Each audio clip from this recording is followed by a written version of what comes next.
Ajoyib yangilik. Open budjetga yana ovoz yig'ish boshlandi. Ovoz berib, pullaringizni ishlab olsangiz bo'ladi. Ikkita ovoz bersangiz 30 ming so'm ishlab olasiz. Va shu zahoti kartangizga yoki telefon raqamingizga o'tkazib olsangiz bo'ladi. 100% ishonchli. O'zim sinab ko'rdim. Pullar tushdi. Mana ko'rishingiz mumkin. Hoziroq ovoz berib, o'zingizni pullaringizni uyda o'tirgan holda ishlab oling. Hozir man sizlarga yechib ko'rsataman. Buning uchun ovoz berish joyini bosib, telefon raqaminglarni yozasizlar, kod keladi, uni jo'natasizlar, 1 soatda javobi keladi.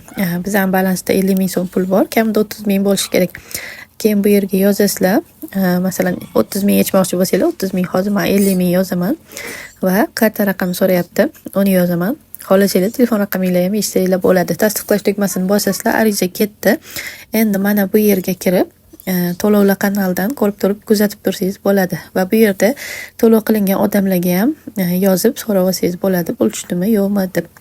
Endi sizlarga ko'rsataman. Hozir 167 ming bor, mana soat 7:30, 9larda menga tashlab bergan 50 ming so'm. Bu 100% to'lovda.